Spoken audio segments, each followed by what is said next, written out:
Today, I'm bringing you sort of the sequel to the everything you need to know about the end game, what things really define the end game, and how we could give the best general and practical advice of how to approach the end game, not only in your calculation, but also some specifics about X's and O's that can be applied to lots of positions. The problem with X's and O's, as far as if you do it the wrong way, then all you're doing is giving yourself technical knowledge of one specific type of position, and your approach in that situation isn't really applicable to any other type of ending, which is a problem, right? As far as your growth goes, you want to find a way to memorize principles and ideas, not just exact positions. And so what I did here was pick out some different critical things that really define the end game, and three particular concepts. And then we have some positions to hopefully execute those ideas. General idea of this video is the best endgame advice we can give you, and giving you as many good examples along the way as we can. So without further ado, let's go ahead and get started. As you see our first example here in front of you, let me tell you the three major bullet points. To me, the endgame is defined when three things are sort of dominating the features of the position or dominating both sides' plans. The first one is king activity. You see here the bullet point in front of you. You wouldn't really be looking to activate your king in middle game positions or any situation where the king has the potential to put himself into a mating net. So when you really recognize the importance of activating the king, that's when you really know you've reached the final stage of the game. So king activity, and hopefully all the examples we have here will give you some version of the importance of king activity. And with king activity, I want to say that this is not the second bullet point, but it's something that to me kind of falls into this category, and as well as our last category, which is the importance of every piece being on its best square. The funny thing about the end game, and whenever there are less pieces on the board, the general importance of having every piece on its absolute best square serving its maximum purpose, it goes up. And in a middle game with all kinds of complications, you can have some pieces that are sort of sidelined and make up for it with a well-calculated plan, a well-executed kingside attack, for example. But in an end game, the chances of you surviving, in any kind of roughly equal ending without having all your pieces on their best squares or close to it is much less. The chances of you having a good endgame are much less if all your pieces aren't serving a purpose, basically. And on to the second point, which is the second thing that really defines an endgame here you see popping in front of you, is the need to create or the need to push an already existing pass pawn, basically pass pawn play.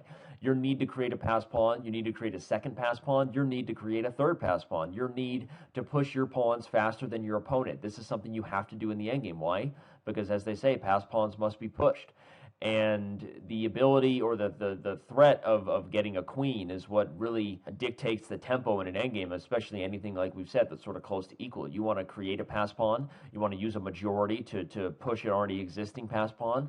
That's something that really defines that we've reached the critical and final stage of the game. So king activity being the first one, the need to create or the need to push an already existing pass pawn, and the third one is the need to the need to really execute good technique, which is converting upon small material or small positional advantages. Situations where you may not necessarily be up material, but you have another type of clear advantage in the end game. That's possible. We're going to see examples of that here. Or just the need to convert upon small advantages is something that you do in the end game.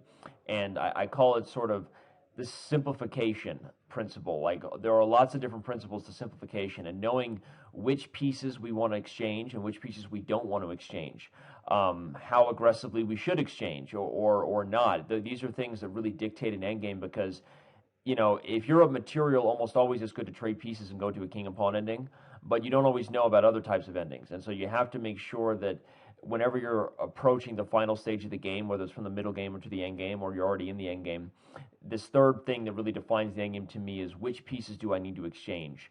It's a very important part of converting extra material. A very important part of having good technique is knowing what to simplify. What pieces do I want to take off the board so that my advantage is essentially easier to convert? And so we're going to talk about these three bullet points you just saw flash before you, and let's do this thing for realsies this time. The first example here to me was designed to show two of the first bullet points, which is the importance of king activity and the need to create or push your already existing pass pawns. but it also does something else. What I wanted to show about this endgame is that a general evaluation is never as good as straight calculation. And something that really separates the endgame stage from other areas of the game is that you have to calculate on a concrete level. You have to calculate as far as you can see, because the illusion about the endgame is that with less pieces, there's less to think about. Really, the thing about the endgame, everybody, is that with less pieces, there's more room, there's less room for error. With less pieces, there's less room for error, or you can say there's more room for error, meaning, there are more ways to go wrong in an endgame because you can make a decision that costs you the game much more often than you do in a middle game where there's still plenty of time to try to outplay or trick your opponent, or even at the highest level, people make mistakes. But the endgame is really, if you can calculate a straight line that's winning, and especially if it involves the endgame principles we're talking about, king activity or pushing a passed pawn, and you've calculated a line that wins, that's really the best way to approach an ending. This position is black to play, okay? But so if you've been calculating for white to play, it doesn't really matter actually whose turn it is, because the evaluation is that white is winning regardless. So hopefully you took some time to think about it. But the position is black to play. And I've given this position and put them facing black's perspective and said black to play. A lot of them sort of think that black is doing okay, and they think about activating the king, and they think that, because you've been given a position from black's perspective and you see this passed pawn here, they sort of think that with the opposite code bishops combined with the king being able to help the e-pawn, black should be fine. But that's a very general and sort of lazy evaluation. The fact is this position is easily lost for black with a very straightforward form of calculation, okay? In the game, black actually played this move king to g5, and after king to c4, king to f4, a4, king to e3, which I know you all calculated because you're all geniuses, you all listen to me. White played a5, and black promptly resigned.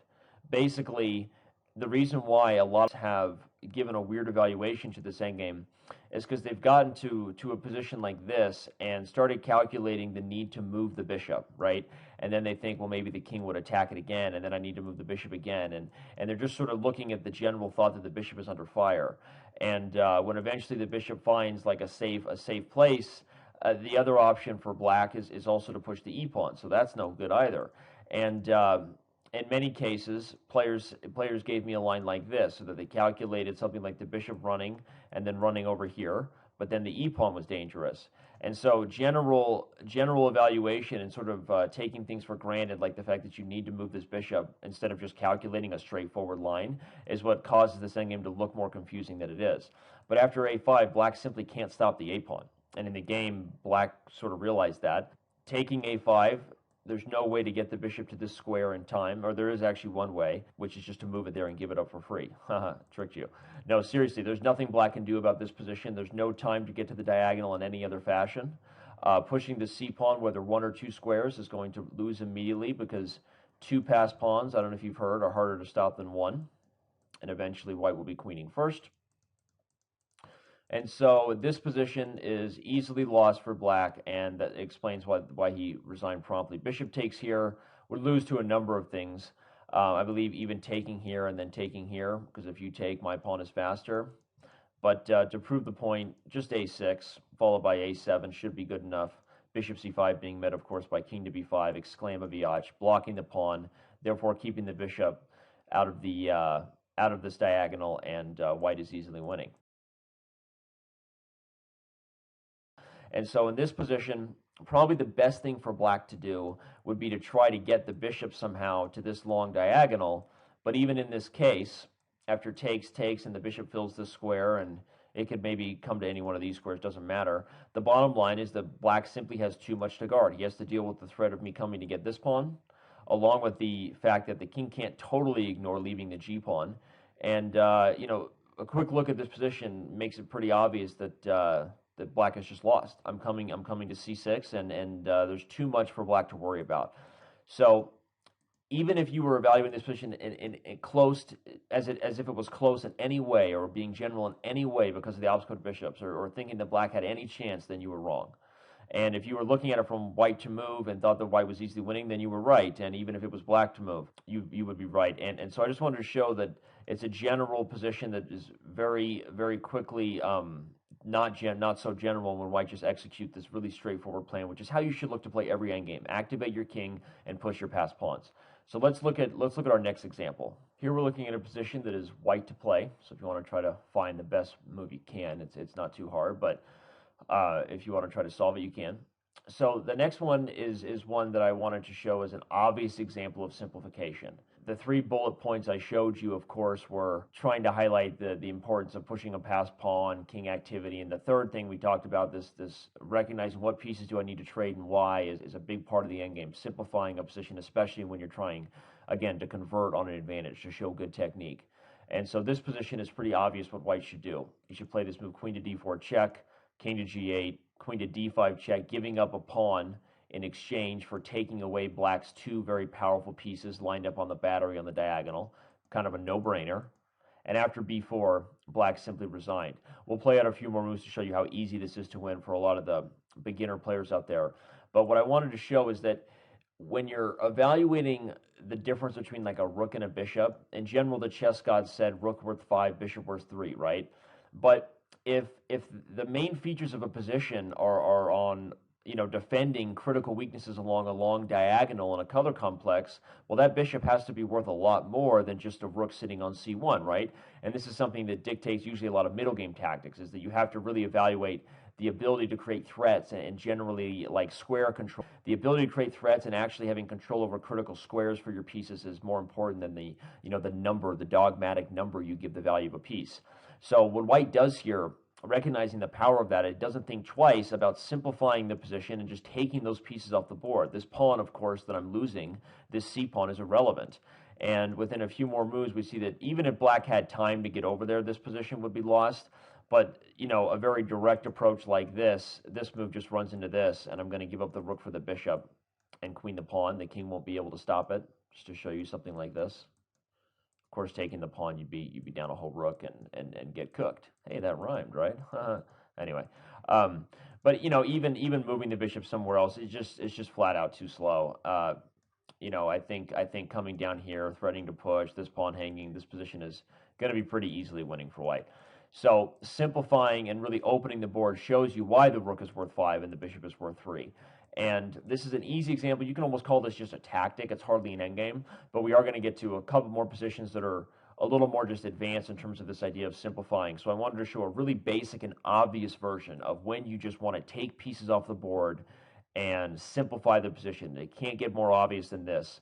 And it's a critical part of transitioning. You could call this a complicated middle game, but it still fell into that category I said, which is simplification is a theme not only in the endgame, but also the transition from a middle game to an endgame. It's something you always have to be thinking about. Which pieces do I want to get rid of? Which pieces of my opponents are the most powerful? Which pieces of mine are not on their optimal squares, which is going to make a difference as we get to a position with less pieces. So that's a very important, practical, and general piece of advice. Let's do another slightly more complicated example of simplification. This one is a great one because it really shows two of my, I remember I told you I'm trying to make an effort to get all three of those bullet points in every one of our examples, right? And this is two of my bullet points pretty much loud and clear with the purpose of achieving the other bullet point. I love it when it all comes together, right? White to play, and even for advanced players out there, you should really try to solve this one and evaluate the ending. Okay, and assuming you've done that, and of course everyone will always say that they got it right, but this is not an easy position. And White's decision here, the decision that White needs to make, is based on the fact that he has a much more active king than black. And if he plays his cards right and tries to execute that right away, while this king is actually not only less active but currently cut off, then he should be in pretty good shape. C5 is not really an option because after takes, and check, either you're going to let me check you again and win the pawn without creating any issues for myself, or you'll run this way and I'll take the pawn. So that's not really an option. Playing a slow move like b5 doesn't do anything but take away your own counterplay, really, because now you can't do this and the king doesn't have any entry points, so that doesn't help. So how can we sort of strike while the iron's hot here, execute the importance of having an active king, and try to create play for us? And all those general things I said aren't that important if you don't really have a plan, like we said in the first example, which was just trying to show that you got to calculate straight and endgames and figure out a win. This position, White plays the move bishop e6, double exclamaviach. I love it. Of course, I have to take it because this is Czekolina Lashlamba. So after chopalicious, rook takes, here comes the white king, king d5, exclam. All of a sudden, White has sort of surprisingly given up a pawn, and usually in an endgame, small amounts of material are worth a lot, you know, and so giving up a pawn can't be done lightly. But you see that White's not doing it lightly. He's doing it with this specific idea. He's going to bring the king up with tempo. He's going to bring the king to its most active position where he's threatening to pretty much gobble up the entire queen side, and he's going to do all this in a direct way while the black king is still cut out of the game. And so this shows you a really good example of the importance of king activity when one side's king is so much more active than the other. And so having more active pieces and having all your pieces on optimal squares is as important as a pawn in some cases. And I have a hard time giving you a general piece of advice like that because I don't want you to sack pawns in the endgame. Usually it's a very risky proposition when you're getting close to the end. But I do want to stress the importance of having optimal piece placement in the endgame, which is part of the sort of sub bullet point I talked about when we talked about king activity. So this move king to d5 is played. After this, the rook goes down to e2, attacking the h pawn, creating counterplay. And it's possible there's some complicated lines here. White could go for this directly and try to give up that pawn, but I believe the most accurate move here is h4 because there's no reason for White to be in too much of a hurry as long as this king is cut off and this rook defends the c4 pawn. So the point is we're not so worried about a move like this. We'd still go right ahead and pop in. So after the move, rook h4 was played. Black played the move rook to e3, attacking the pawn. And now White calculated and realized that, okay, I didn't give up the h pawn for it, but I will give up the g pawn and just go for this. And after rook takes g3, king takes c7, we see that Black is just too slow. g5 is an idea to try to trade and create this passed h pawn. But I believe White has two ways to play. One is taking here and then trying to go after the pawn. But the most accurate is to take this one first and then show that I can start advancing the b pawn very quickly. And here you can see that a move like king to c6 is not what you would want to play because a move like rook g4 is possible, either winning the c pawn with check and making it complicated, or actually going for a line where both sides queen at the same time. And White might actually even be winning at the end of a line like this, but there's not really any point in going for this kind of complicated queen and pawn ending when White can simply play the move c5 with concrete calculation. And after takes, if you go here now, I'll simply trade and queen first with check before you queen. You can calculate that at home, kids, if you want to make sure. And even a move like this coming behind the pawn doesn't work in this line because Black is running into a Lucina type idea. If you haven't watched the Rook and Pawn Endgame video series, then you're not familiar with this, but this is a bridge that the White Rook and King set up, a bridge of protection for the pawn, talked about in actually the first video of that series. So it's a Lucina idea used pretty clearly here. And so Black is losing if he goes for lines like this. In the game, Black did not take on g3. After the move king to c6 was played, he chose passive defense.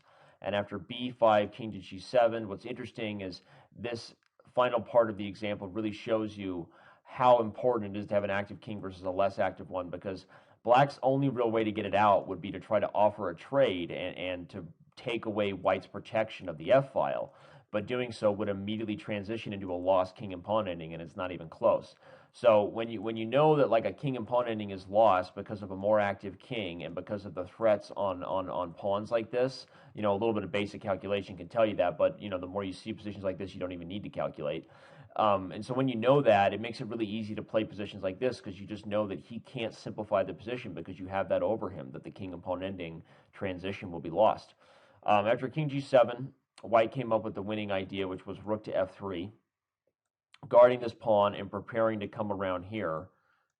And the threat over there, followed by taking the queenside pawns and winning, will be too fast before this king can do anything. So Black played the move rook e4, and after king takes c7, rook takes c4, king takes b6, d5, king a5, exclam, cutting off this square so that I can actually threaten to push.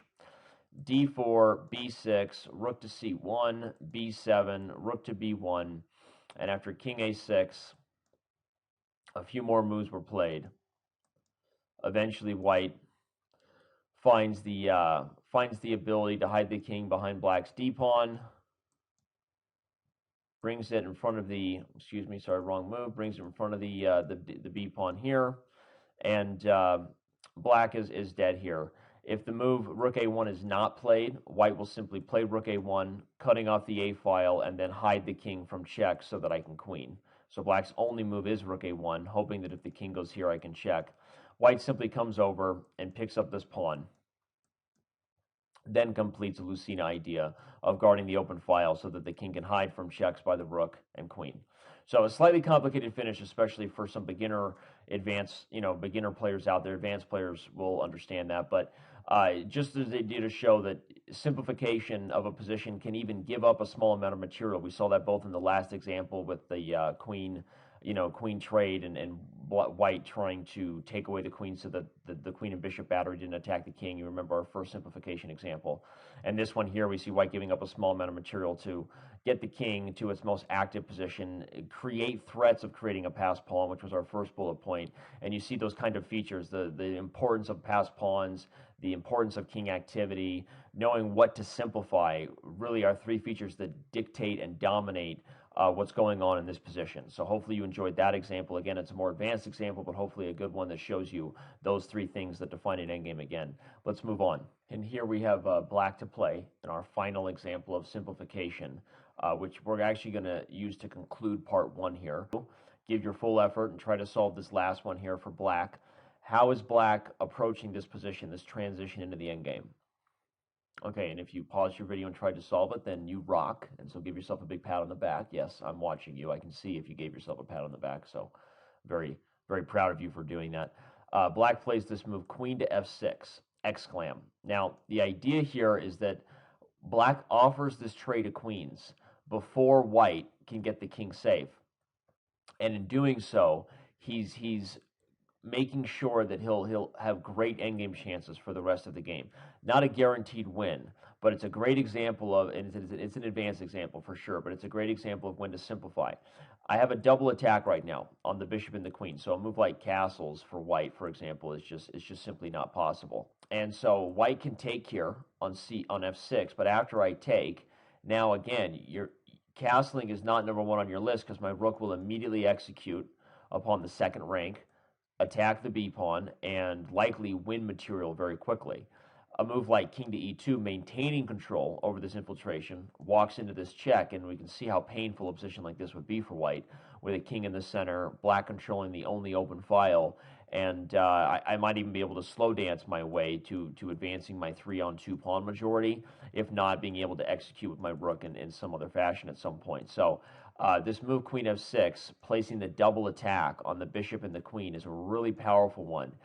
The best for white would be to trade here and probably try a move like h5, opening up this h4 square for the rook, so that white can sort of manually create a way for that rook to get in the game, making up for the fact that he doesn't want to castle and give up the second rank. But black can still show that he's at least equal here with simple king activity, or even a move like c4, trying to start some sort of advance of the majority. I think the move rook to d3 and over to b3 is also a threat that he should consider. So the point, again, this is a more advanced example, but in this example, we're showing that black recognizes which pieces he wants to take off the board in order to optimize his chances as we transition in the endgame. So again, this simplification principle and what pieces do we want to exchange, again, sort of dictating the transition from the middle game to the end game, which is a big part of the stage, a big part of chess, and it's one where I think most master and below players, can lose their way after outplaying somebody in the middle game. You can squander something by making the wrong decisions there, and or vice versa. You can get yourself back in the game if your opponent, transitions into the final part of a game, trying to convert upon an advantage perhaps, and does so by trading the wrong pieces. So anyway, we're going to call it a video. We're going to call it a part one here after this nice example of black simplifying the position to guarantee at least equality in the endgame, maintaining pretty good winning chances here because he eliminates white's best piece. We'll see you around.